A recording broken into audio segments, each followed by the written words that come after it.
Okay. Is this? Yeah. Thank you for a very nice introduction, and thank you all for sticking around so long. Sorry for the delay.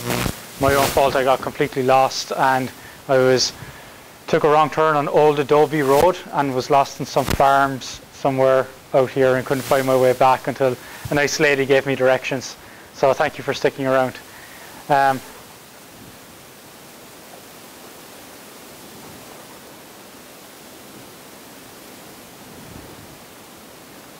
Okay, great. Thank you.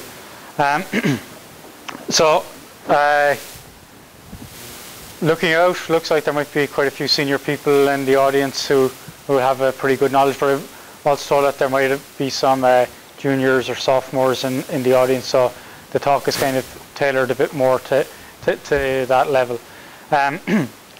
Basically, I'll give a bit of an overview of the area where I'm working in our research, and then go in depth in a couple of projects we're working on. So, electronics has been around in medicine for quite a while, and we might be able to class devices into different categories. For physical contact devices, there's some that may be external or implantable, and we might have a direct electrical interface. That means we might be sensing or stimulating the nervous system in the body, which is an electrical system, or we might be looking at some other metrics, be it blood pressure, heart rate, in which case we generally need a transducer interface. And devices can be either diagnostic or therapeutic. You'll see a lot more work in diagnostic devices so far than in therapeutic devices, particularly on implantable devices. And why is that? Well, it's a lot easier to sense something than it is to fix something. So there are some neural stimulators, say for epilepsy and Parkinson's, deep brain stimulators. Those are very crude devices. To have an implanted therapy, there's also people working on implanted drug delivery pumps and retinal stimulators, but those are all very much still in the research field. Beyond physical contact devices, the other big area that EE plays a role in is in imaging. Be that MRI, X-ray, ultrasound, or more and more in millimeter wave. That second area I will not be really focusing on this talk. I'm interested in the electronics for the physical contact devices, and most especially for the implantable devices, where the requirements on the AC design are most exacting. Imaging is an extremely interesting field, but that's a field unto itself. So if we think about physical contact devices, we're somehow trying to interface to biology, and we may or may not have a transducer out there, which is going to be more on the MEMS or material side of electronics. But everything within the purple box is really of a lot of interest to us as circuit designers. We're trying to sense some signal, and we may want to do some processing of that signal, and then we want to relay that signal out to some equipment that can be interpreted by a physician or by the patient themselves. And all of that electronics will also need a power supply. So if we look at that block diagram, signal acquisition, if it's just a sensor, and maybe drive circuitry, if it's a transducer, signal processing and data communication, that looks a lot like all of our conventional communication system blocks. Okay, but the one major difference is that when we're sensing a signal here, it's not a signal that's been encoded by an alpha, according to some algorithm, into an alphabet that was designed by electrical engineers. Okay, we're not sensing an OFDM signal, or we're not sensing a pulse width modulated signal. We're sensing a signal that's generated by the body and is going to be interpreted by other locations within the body. So we don't have a very clear lookup table for those signals. That's something to bear in mind. And the power supply for these devices can often be a challenge, and especially for implantable devices. So I say challenges for EEs. Sure, there's some challenges on the transducer side for people at the border of mechanical and electrical engineering, but for circuit designers, certainly these are the challenges. Okay. I use this slide when I was speaking to some of our students as well. So that's kind of where at Davis we might talk about those classes.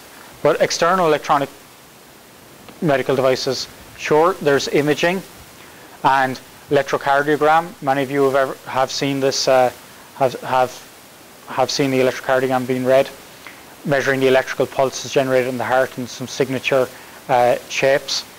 And more, there's lab-on-a-chip type analysis, where people are combining some electronics and, say, microfluidics on a chip-sized device to do large-scale array processing very quickly.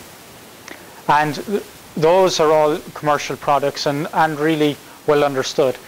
Sure, there's still some research going on in ultrasound and certainly in lab-on-chip, but there are commercial devices available in those areas. When we get to implantable devices, that's an area that's perhaps more rich in a research field and an area that I'm very focused on. So we certainly can say that in vivo monitoring and treatment of key biological parameters can greatly assist in managing health and preventing disease. Now, implantable devices are a little bit of a buzz area, but it's fair to say that they've been around for a long time. In fact, the first cardiac pacemaker that was to be implanted was in 1958. Cochlear implants, which directly stimulate the nerve endings in the inner ear, were introduced in the early 70s. Implanted drug delivery pumps in the early 90s, and as we mentioned, retinal stimulators to restore sight to the blind are under intensive investigation today. Now, if we take a look at the upper two, I should say, devices, the implanted cardiac, be it pacemaker or defibrillator, and drug delivery pump, you see a can implanted at some site in the body and leads running from that can to the target site. Okay? And most of the volume of that can is occupied by the battery. Here, this drug delivery pump is treating spinal pain, but because you need a pump and you need a battery occupying a large part of the volume. Sure, true also in the pump, the reservoir for the fluid is a significant portion of the volume, but with a smaller device it would be possible to replenish by syringe, but you can't replenish a battery by an injection. If we look at cochlear and retinal implants, and here on the retinal implant you see some antennas on the glasses and an antenna in the eye socket, and there's energy being transferred through magnetic coupling or inductive coupling. That's very feasible when we can have antenna sizes that are large compared to the distance between them. That's a key point with regard to what we'll get to later in the talk. Inductive coupling is efficient if the antenna sizes are large compared to the distance between them. So that's feasible for applications where we can fit a pretty large antenna. The socket of the eye is one such location, and we're very close to the surface of the skin.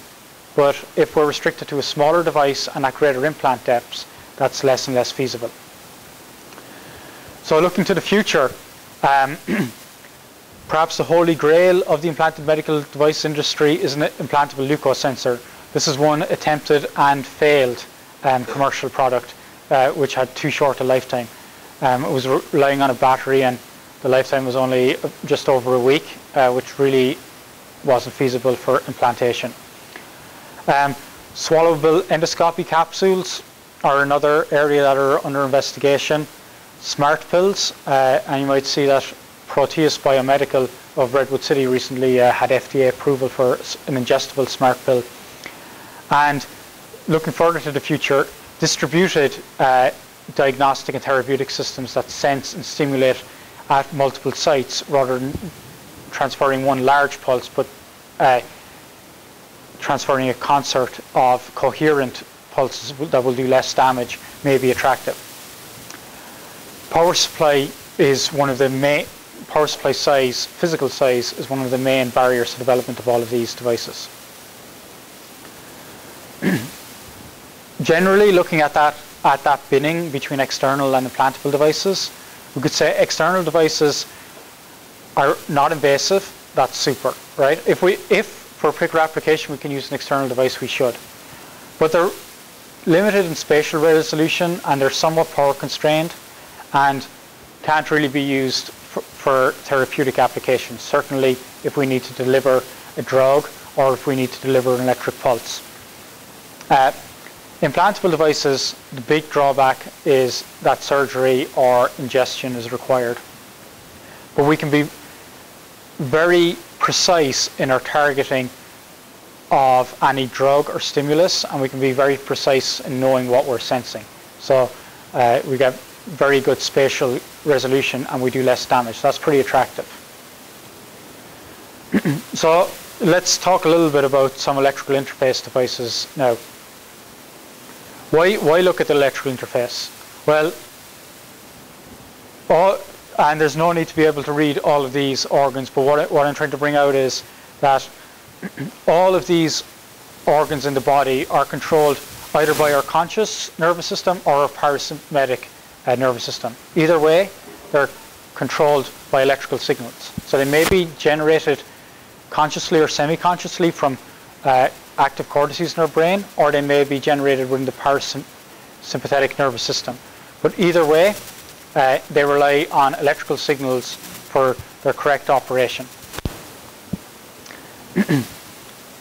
Okay, so decisions are all made in the central nervous system and rely on input and process from our senses, which is transmitted through the body as electrical signals, and all of the processing is done in the electrical domain in our brain. And the parasympathetic area of the brain controls organs and muscles, etc. We don't have to think about that. It's incorrectly functioning physiology. It's on an automatic system. But when there's defects, for example, people with locked-in syndrome, eventually they may even lose control of their breathing. So let's step back a moment and think, okay, why is there so many electrical signals in the body, right? And if we go back to probably our high school biology, we think of excitable cells. And if we revisit that as electrical engineers, actually it seems pretty obvious to us, right? It's a lot like a diode. We've got some gap between two different concentrations of carriers. Now, it just so happens here that the carriers are not all electrons and holes. We've got ions, but still they're just positive and negatively charged. And in fact, their charge is the same as an electron, okay? So we've got a concentration difference, and it's across a somewhat permeable wall. That cell wall is permeable. And there's also one other item that goes beyond what we have in a diode. We have this, what's called a ATP pump. So it's constantly transferring ions in and out of the cell, and for every 2 sodium ions that are transferred out, 3 potassium ions are transferred in. So we're always building up a concentration gradient, so this can never rest in a steady state. So we've got the diffusion between the concentrations, and because the particles are charged, we're going to also have a drift, just like in the diode. And on top of that, we also have the pump. So ordinarily, we've got a higher potassium concentration inside the cell, and a higher chlorine concentration inside the cell, and a higher sodium concentration outside the cell. So we get diffusion in these directions. And that, together with the drift and the pump, we get some cell potential. And that cell potential is going to give us a drift. Okay, so that's very hand-wavy, heuristic. But that all reduces to the well-known Nernst equation. And we have, from that concentration, and also these mobility factors through the cell wall, which are different for each of the cells. Now, that mobility factor through the junction of a diode doesn't come into play because it's the same carrier moving with the drift and diffusion in either direction. But since we've got 3 different carriers, we need to consider their mobility there. And we get these cell potentials. Okay, so for a frog muscle, given these intracellular and extracellular concentrations, it's about 85 millivolts is the diode voltage of a frog muscle cell. Okay.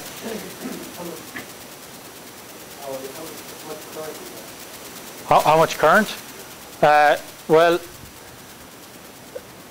there's not a lot of power available in a given cell. This is,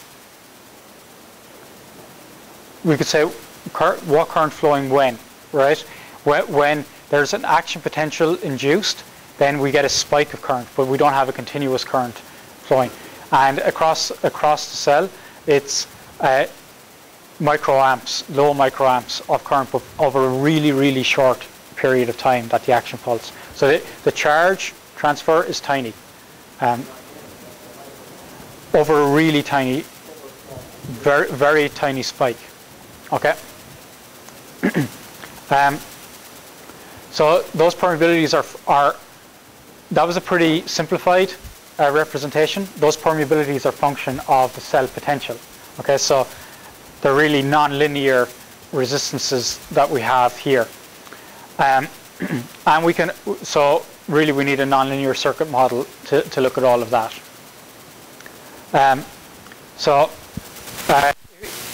One cell that's been studied extensively is the squid axon because it's pretty easier to study. But what happens here is initially what's happening, we've got a cell and there's an action potential propagating along this axon of multiple cells, and it's inducing a change in the field outside the cell, which, if it's large enough, will change the membrane potential by about 5 millivolts, and that causes kind of a positive feedback loop within the cell. Once this increases enough, the sodium channel conductance, or the permeability to sodium, decreases a lot.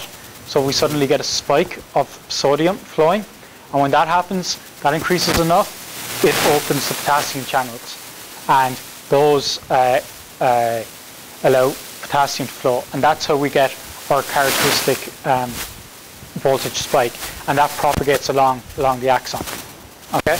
Now, another interesting aspect of these cells is that the conductance will only stay open for a certain length of time.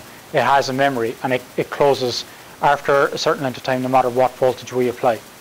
Okay, so it's, in that way, it's not similar to a diode. And then that's how signals flow along the axons. And in fact, the axon is a lot like a insulated copper wire. There's actually insulation around it with breaks at intermediate points. It's at those intermediate points that we get this regeneration, or basically like a repeater on a telegraph wire. And in between, it's insulated and we don't get any of this regeneration. But that's just kind of background to what we're interested in. Okay, that's just to say, okay, where do these excitable cells come from? It's not what we're working on, but where do these electrical signals we're sensing come from? And then if we also think about the biological communication channel, it's in many ways analogous to a man-made communications channel. So our conventional Shannon communication channel, there's some information source which we encode to a signal, and that's transmitted through channel received, and maybe there's some noise source. Let's consider the example of motor neuron communication to skeletal muscle, which is an area I work in. We have some information source, and what's that? that's us thinking of, okay, I want to move my arm here, or I want to wave my hand in some motion here, okay? And that needs to be encoded in our transmitter. So we think up an intended movement, and that's encoded in our neurons. And then that generates those potential spikes. So it's those potential spikes we're somewhat interested in measuring. Those are transmitted through axons, eventually to muscle cells. And what we're receiving there is a train of pulses and noise. The information, as far as motor neuron scientists understand at the moment, is encoded in the timing between these pulses, not in the shape of these pulses. So really, they're just, in the voltage domain, it's just a digital signal. We only care whether it's high or low, but it's the timing between the pulses that encodes the information. There's another class of excitable cells in the muscle, and those are arranged in such a way to generate movement given a certain sequence of incoming potentials. And there we get some movement. Okay? So biosensors aim to monitor those biological signals, at least neural sensors. So that's the intended path, and we're really doing something that's akin to a channel. Okay? We're trying to tap into a signal here, and we're doing that with an array of electrodes. This array of electrode is manufactured at the University of Utah, and we use it in connection with our neuroscience collaborator who's at Stanford University. And what we work on is the IC that goes on the back of this neural sensor. So we're converting the signal to the digital domain, and then we compress the data using some DSP block to a very compressed data set, because the raw data is very large, and communicate that out.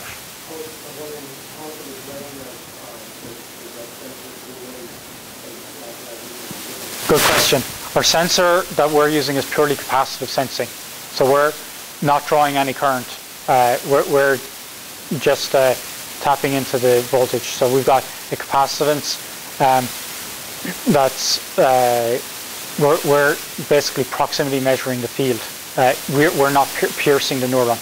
This electrode array is sitting above the motor cortex.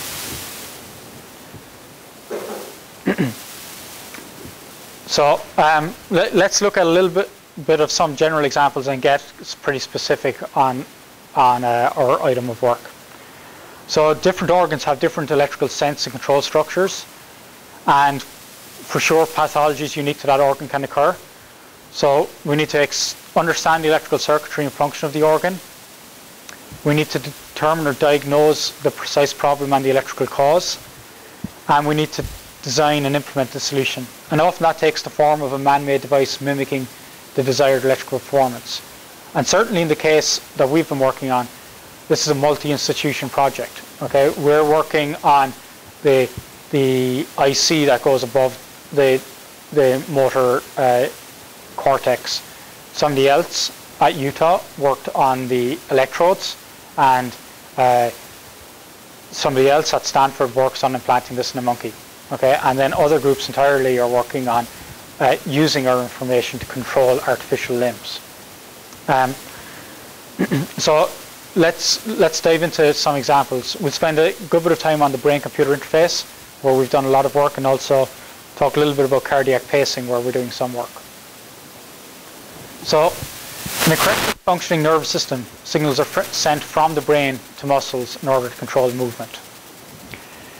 In most cases of paralysis, both the functioning neurons are fully functional and the muscle is fully functional, but there's some disconnect in the nervous system's communication link between the two. So if that disconnect can be artificially bridged, movement can be restored and the paralysis overcome. And as I said, we're focused on the brain interface portion of that, and other people are working on the movement restoration. So this is an overview of what we developed. We sense the signal that's capacitively coupled by this electrode array, convert the signals to the digital domain, sort according to neuron of origin, decode the intended movement, and this really compresses the data set from hundreds of megasamples per second, a couple of hundred bits per second. Then that really we can relay out of the body without consuming too much power. Now, getting power to this implanted device is also quite a challenge because it needs to be very small, no larger than a couple of millimeters.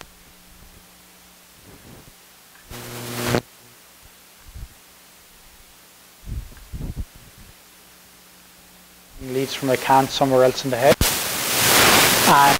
and so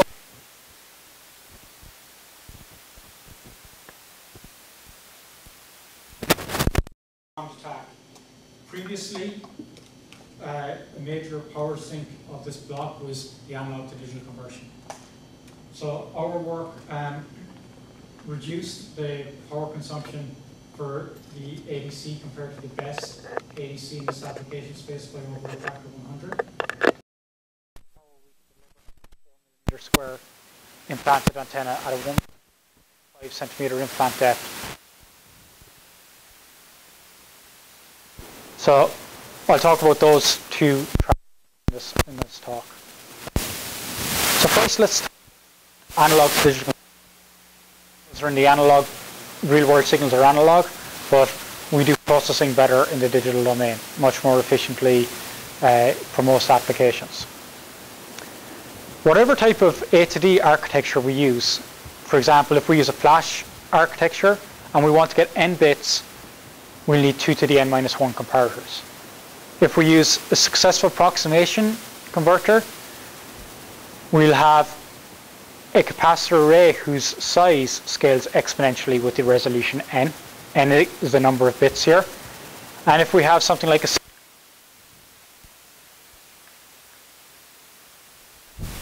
the clock exponentially with the number of bits. So however we try and slice or dice it, A to D power is exponential in resolution.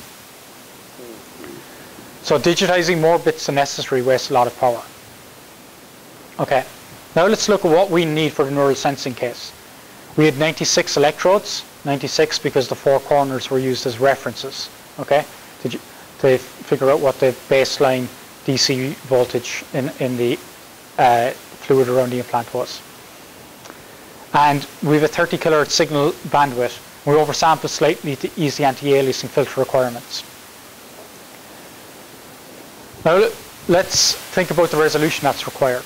And here's a cartoon of the electrodes sitting above a few neurons. And if we zoom in, the electrodes are arranged in a square grid with very regular, spacing between them. In our case, it was a 400 micron pitch. Okay? And that was as small as could be done with the electrodes using the material that we needed for Ritter Utah did.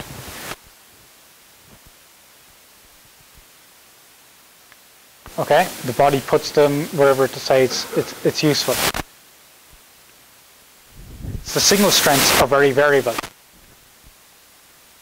ratios. And also, because of to get full coverage, we need to be able to sense many neurons with an individual electrode. Neurons we need to be able to sense per electrode. So while I said the action potential is a digital signal in the voltage domain, we need to be able to tell action potentials from different neurons apart. And we need significant resolution in our A to D converter to be able to do that. Because to be able to tell the action potentials apart, we're telling apart the characteristic shape of the potential generated by one neuron from that of another neuron. And to do that, we need significant resolution in the A to D. Okay?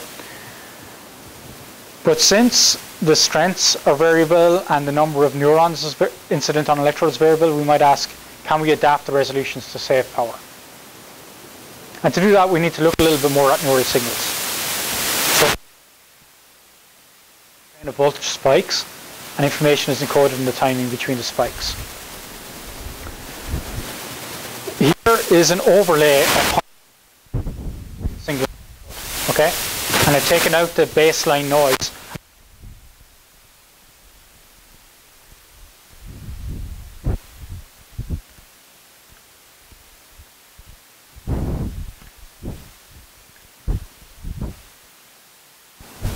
Sometimes, however, And in that first case, they all had different amplitudes. Even visually, we could tell them apart. So we might suggest, just by looking at the SNR of different signals, we could tell which is which. But sometimes they may have similar amplitudes, but still, we can tell that they're from different neurons. We need to be able to tell those apart as well to be able to generate with high reliability the intended movement. So let's think about what's done in the DSP domain. And I won't get into that a lot in this talk. But what's happening is we have what's called a spike sorter. Basically a circuit in a DSP algorithm that's identifying which spike came from which neuron. And it does that by using principal component analysis in a training sequence. That's pretty power intensive, but it doesn't need to be run very often. And the real-time portion is a pretty low power. So it identifies the characteristics to distinguish spikes from each other. And the training needs to only be done on a time scale really of every few days. We do it on about every 12 hours to ensure that we're being accurate enough. Why does it need to be retrained? Because we'll have small shifts in the location of the electrodes with respect to the neurons as the body fights against this alien material and starts growing more skin around it. And that rate of, or not skin, more tissue around it, and that rate of growth of tissue is slow. Okay? And the real-time portion consumes about 0.5 microwatts. So the important thing is the ADC must not discard information required by the spike sorter. So the standard analog design approach would be to say, ask what's the minimum resolution required, and we will be told, okay, our spike sorter, if we dial the resolution down to 8 bits, it still works. If it goes less than 7 bits, we seem to lose some fidelity. So we design an array of 8-bit A to Ds because each A to D might need 8 bits at some time.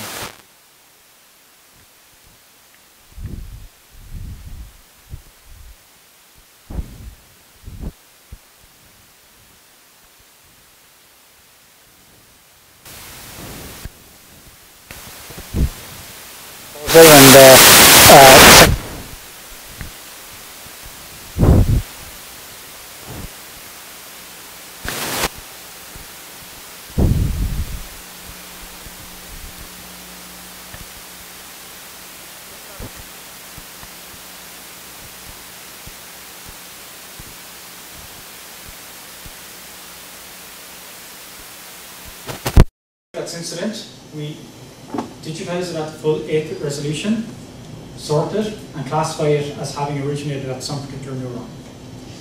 And we do the same for 7 through 3-bit representations of the spike. And at the end of the training phase, we compare the classifications at 7, 6, down to 3 bits with the 8-bit gold standard, which we know to be accurate. Okay? And we choose the minimum misclassification rate.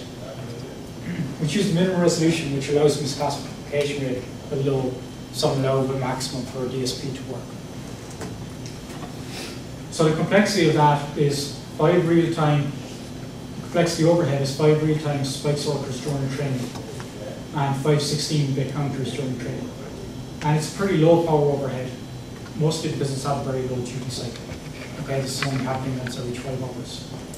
So our average is up to 20 nanowatts per electrode and is dominated by spike sorters.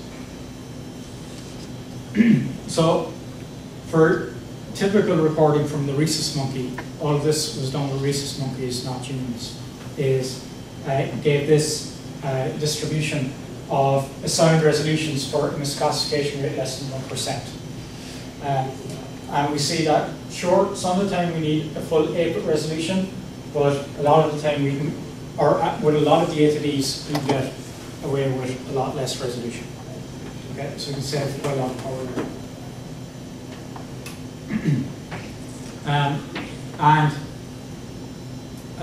When we implement all of that, we see that with the adaptation on, our A to D was consuming 87 microwatts. Or sorry, with the adaptation off, our A to D consumed consumed 87 microwatts, and with the adaptation on, it consumed 37 microwatts.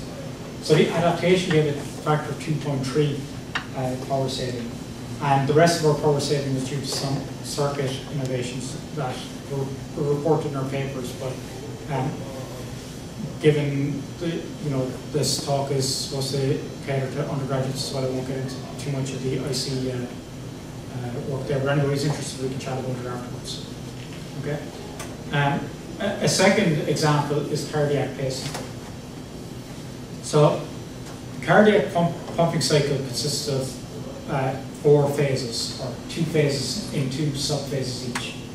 So the oxygenated blood flows into the right atrium, and that part we probably all know. And the thing to be aware of is electrical gears, then the sinoarterial node triggers the right atrium to contract. So this is the right atrium here. Okay? So an electrical pulse arriving into the sinoarterial node causes this to contract, pushing the oxygenated blood into the right pulmonary valve. Okay? The electrical pulse at the same time is propagating through what are called through into the Purkinje fibers. These trigger right ventricular contraction, and that pumps the deoxygenated blood out to the lungs. Okay? And at the same time, or slightly offset but pretty synchronous with this phase, oxygenated blood is flowing back into the left atrium through the pulmonary vein, and this sinoarterial node, slightly delayed, is triggering a contraction of the left atrium. That pumps blood into the left ventricle, and then the Purkinje fibers cause that to pump out around the body. So while that's a mechanical system, it's all electrically controlled. Okay, it's an electrically controlled pump. So here's the detail of that conduction system of the heart. There's a sinoarterial node which controls the atria, and signals propagate from there through to the AV node, and then into the bundle of His, and then through to the Purkinje fibers, which cause contraction of the ventricle. Okay, so the cells in the sinoarterial node trigger an action potential. Now, cardiac muscle cells are a special type of excitable cells. They're pacing cells. So, while the muscle cell we looked at for the frog is like a repeater, if we apply a signal, it's like an inverter, right? We apply a pulse, and it will generate, we can apply a pretty weak pulse, and it will generate a strong pulse. The cardiac pacing cells are like an oscillator. They will run themselves, okay? And as we propagate through the heart, the body has designed them to run slower and slower, okay? But the sinoarterial node signal comes through quickly, and it should be faster than the oscillator signals that are generated in each other part of the heart, okay? In a correctly functioning heart. So everything should be controlled by the pulse that came into the sinoarterial node. The body has these as pacing cells in case we have a problem with our sinoarterial node. We don't die. We may have an arterial flutter or some fibrillation, and we may have trouble with our heartbeat because the ventricles and atrium are not being synchronously pulsed, but the ventricle is still able to pulse correctly if it's able to pulse somewhat at the wrong frequency, but at somewhat if it's not getting signal from the sinoarterial node. What a pacemaker does is, in the case when signal is not being propagated from the sinoarterial node through, it applies a signal to the AV node, which propagates through the Purkinje fibers. In other cases, so that's when we're going too slow. In defibrillation, we may be going too fast, and we may need a shock to jolt us back. Okay? But healthy cardiac function is controlled by natural pacing. An artificial maker, as I said, can fix when we have a disconnection between the sinoarterial node. So it's a lot like our restoring of muscle movement, right? We're bridging a broken link in a communication system within the nervous system. And this is an image of an artificial pacemaker. So here's maybe what we're more interested in as circuit designers. This is from St. Jude Medical, who are based, their pacemaker division, circuit designers for the pacemaker division are based in Sunnyvale, so not too far from here. And they published this IC at the 2005 Solid State Circuits Conference. If you want to look at it, you can get a reference from me. But you can see there's a lot of what we spoke about there. Pretty concerned with the power system, and it needs a battery.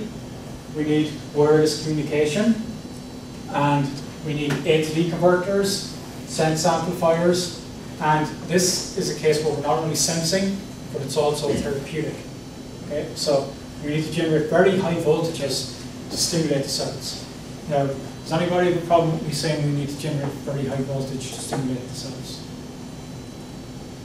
Does anybody want to say, hey, wait a minute, Dr. School, you just told us this a minute ago.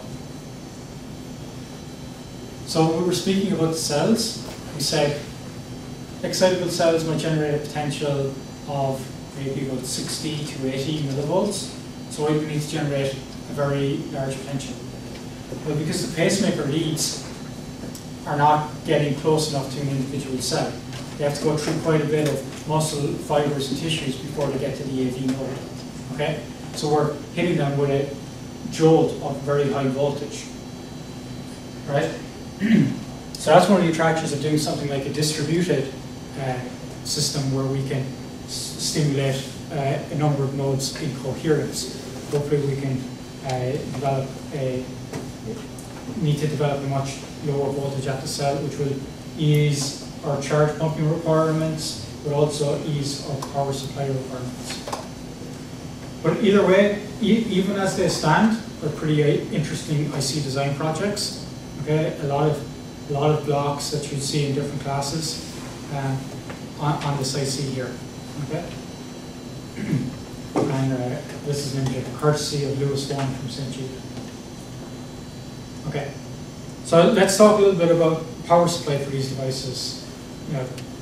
So as I said, we were looking at a two-pronged attack, and our requirement was 100 microwatts at 1.2 volts DC power, with an antenna area less than or equal to 2 millimeters by 2 millimeters, and an implant depth of 15 millimeters.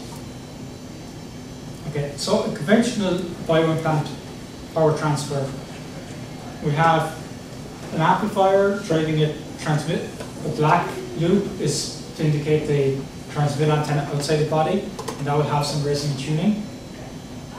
The grey loop is to indicate the implanted antenna inside the body, which will also have some resonant tuning, a rectifier to convert the AC signal to a usable DC supply, and then a regulator to give us a clean, stable voltage to run supply-sensitive electronics on. And as we mentioned, retinal implants like this work by Wrong in 2006 have a loop that's just about implanted and pretty large compared to the implant depth. Okay? And what that means is most of the magnetic field that's generated by the external loop is captured by the internal loop. Okay? Provided the antennas are large compared to the implant depth. But as we spoke about earlier, often these antennas are too large for many applications. So what I'm going to talk about is how, in my previous work a few years ago, we went from the same power transfer as this work from Johns Hopkins University in 2005, using a 2 centimeter size implanted antenna, to our work where we used a 2 millimeter size implanted antenna over the same implant depth for the same power transfer. That required 3 aspects. there's electromagnetics and circuit design in this. So we derived the optimum frequency for power transfer through tissue. That's pretty theoretical, and I won't talk a lot about it, but you can look at our EMB's IEEE Engineering and Medicine Biology paper and Antennas and Propagations paper for more details on that. What we found is that when the implanted antenna is constrained to be small compared to the implant depth, the optimum frequency is in the gigahertz range. We developed adaptive simultaneous conjugate matching, not only the resonant tuning that's using inductive links, but here we're beyond the near field. And we can no longer think of the antenna just as a simple inductor that's magnetically coupled. Rather, we can abstract the input to the transmit antenna to the output of the receive antenna as a linear tube port, just like an amplifier, and use simultaneous conjugate matching.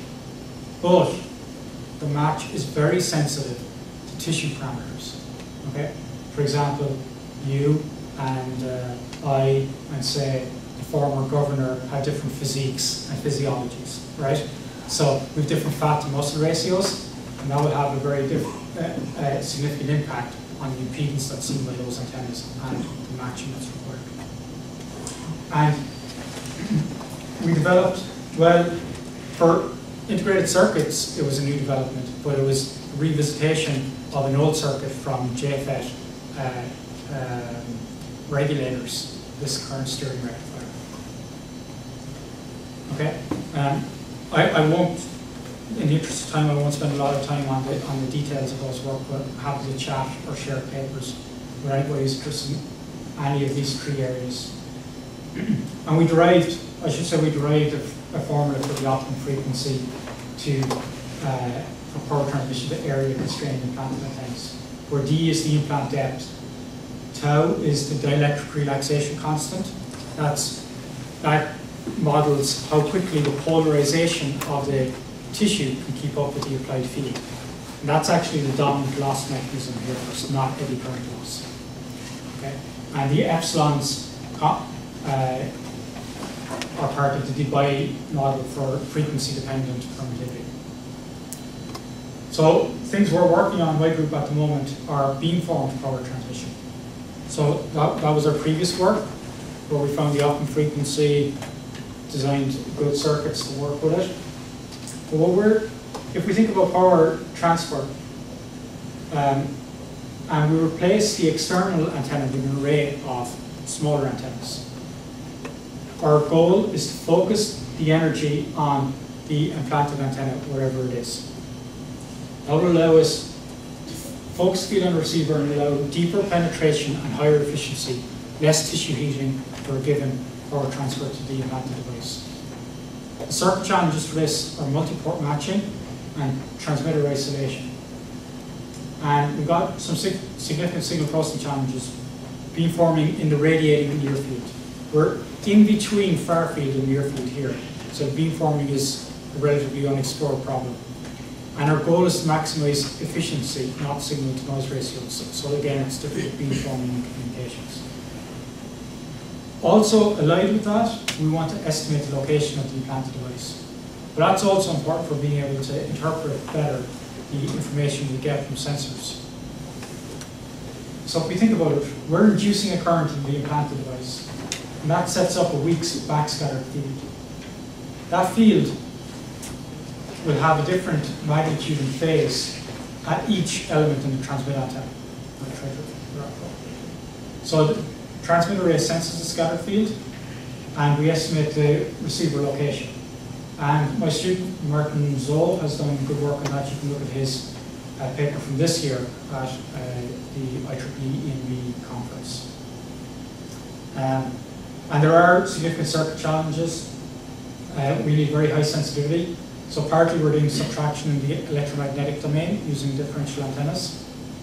And we're doing that in concert with exploiting the unilateralism of our front-end amplifier to allow us to subtract the backscattered field from the transmitted field. And some of the signal processing challenges are part of the area Martin is still working on. The power consumption for doing it is still pretty high. but we think we'll get there. So, just kind of in summary, just conventional implanted devices sense and or treat at a single location.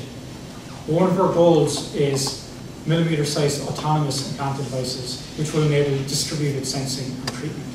And that will increase efficacy and decrease harmful side effects. So an example that we're working on is distributed cardiac pacing. As I mentioned, the traditional pacemaker hits the entire heart with one big shock. Okay, it tries to get the AV node, but